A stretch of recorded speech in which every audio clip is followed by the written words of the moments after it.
আসসালামু আলাইকুম, সবাইকে স্বাগতম। আজকের ভিডিওতে আমরা এমন একটি গুরুত্বপূর্ণ বিষয় নিয়ে আলোচনা করব যা মালয়েশিয়ায় কাজের উদ্দেশ্যে যেতে আগ্রহী প্রত্যেক বাংলাদেশের জানা উচিত। অনেকে জানতে চান মালয়েশিয়া যেতে কি কি কাগজপত্র লাগে, কোন কাগজ আগে করতে হয় আর কোন কাগজ ছাড়া ভিসা প্রক্রিয়া সম্পূর্ণ করা যায় না। তাই আজকের ভিডিওতে শুরু থেকে শেষ পর্যন্ত সহজ ভাষায় সব কিছু বিষয় আমরা তুলে ধরব। প্রথমে যে কাগজটি সবচেয়ে গুরুত্বপূর্ণ সেটি হলো একটি বৈধ বাংলাদেশি পাসপোর্ট। আপনার পাসপোর্টের মেয়াদ সাধারণত অন্তত 6 মাস বা তার বেশি থাকতে হবে। পাসপোর্টের তথ্য যেন সঠিক থাকে এবং নাম, জন্ম তারিখ বা অন্য কোনো তথ্য ভুল না থাকে সেটাও আগে থেকে যাচাই করে নেওয়া উচিত। এরপর প্রয়োজন হবে জাতীয় পরিচয়পত্র বা এনআইডি। অনেক ক্ষেত্রে পরিচয় যাচাইয়ের জন্য এটি ব্যবহার করা হয়। যাদের এনআইডি এখনো হয়নি তারা প্রয়োজন অনুযায়ী বিকল্প পরিচয়পত্র ব্যবহার করতে পারেন। তবে এই বিষয়টি সংশ্লিষ্ট কর্তৃপক্ষ বা রিক্রুটিং এজেন্সির নির্দেশনা অনুসরণ করা উচিত। মালয়েশিয়ায় কাজের জন্য সাধারণত একটি বৈধ চাকরির অফার বা ডিমান্ড লেটার প্রয়োজন। অর্থাৎ মালয়েশিয়ার কোনো অনুমোদিত নিয়োগকর্তা আপনাকে কাজের জন্য নির্বাচন করলেই সেই প্রতিষ্ঠানের পক্ষ থেকে প্রয়োজনীয় কাগজপত্র তৈরি করা হয়।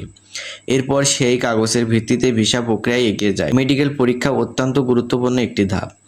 নির্ধারিত মেডিকেল সেন্টারে স্বাস্থ্য পরীক্ষা করতে হয় এবং রিপোর্ট আপনি কাজের জন্য উপযুক্ত বলে বিবেচিত হলে পরবর্তী ধাপে যাওয়া সম্ভব হয়। স্বাস্থ্য পরীক্ষায় কোনো গুরুত্বপূর্ণ সমস্যা ধরা পড়লে ভিসা প্রক্রিয়ার জটিলতা তৈরি হতে পারে। অনেক ক্ষেত্রে পুলিশ ক্লিয়ারেন্স সার্টিফিকেটও প্রয়োজন হতে পারে।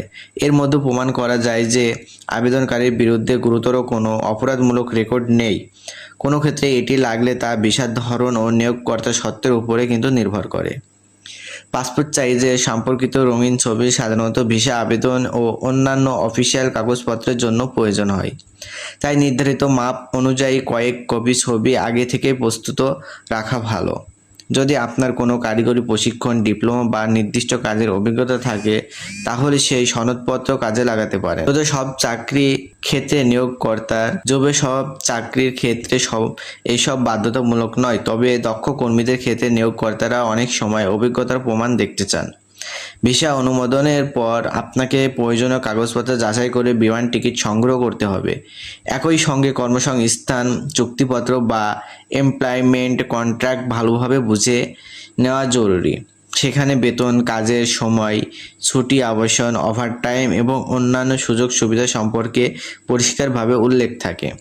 আরেকটি গুরুত্বপূর্ণ বিষয় হলো সব সময় সরকার অনুমোদিত রিক্রুটিং এজেন্সির মাধ্যমে আবেদন করা। দালাল বা অবৈধ ব্যক্তির মাধ্যমে টাকা লেনদেন করলে প্রতারণার শিকার হওয়ার ঝুঁকি থাকে। কোনো কাগজ স্বাক্ষর করার আগে অবশ্যই সেটি ভালোভাবে পড়ে বুঝে নিন। সর্বশেষে একটি কথা মনে রাখবেন, ভিসা সংক্রান্ত নিয়ম ও প্রয়োজনীয় কাগজপত্র সব সময়ই পরিবর্তিত হতে পারে। তাই আবেদন করার আগে বাংলাদেশ সরকারের সংশ্লিষ্ট কর্তৃপক্ষ এবং আপনার রিক্রুটিং এজেন্সির কাছ থেকে সর্বশেষ তথ্য জেনে নিন। এতে আপনার সময়, অর্থ এবং পরিশ্রম সবই সাশ্রয় হবে। আশা করি আজকের ভিডিও থেকে মালয়েশিয়ায় যেতে কি কি কাগজপত্র লাগে সে সম্পর্কে পরিষ্কার ধারণা পেয়েছেন। যদি ভিডিওটি ভালো লাগে তাহলে একটি লাইক দিন, বন্ধুদের সঙ্গে শেয়ার করুন এবং প্রবাস ও ভিসা চাকরি সংক্রান্ত নির্ভরযোগ্য তথ্য পেতে আমাদের চ্যানেলটি সাবস্ক্রাইব করে পাশে থাকুন। সবাই ভালো থাকুন, সুস্থ থাকুন। আল্লাহ হাফেজ।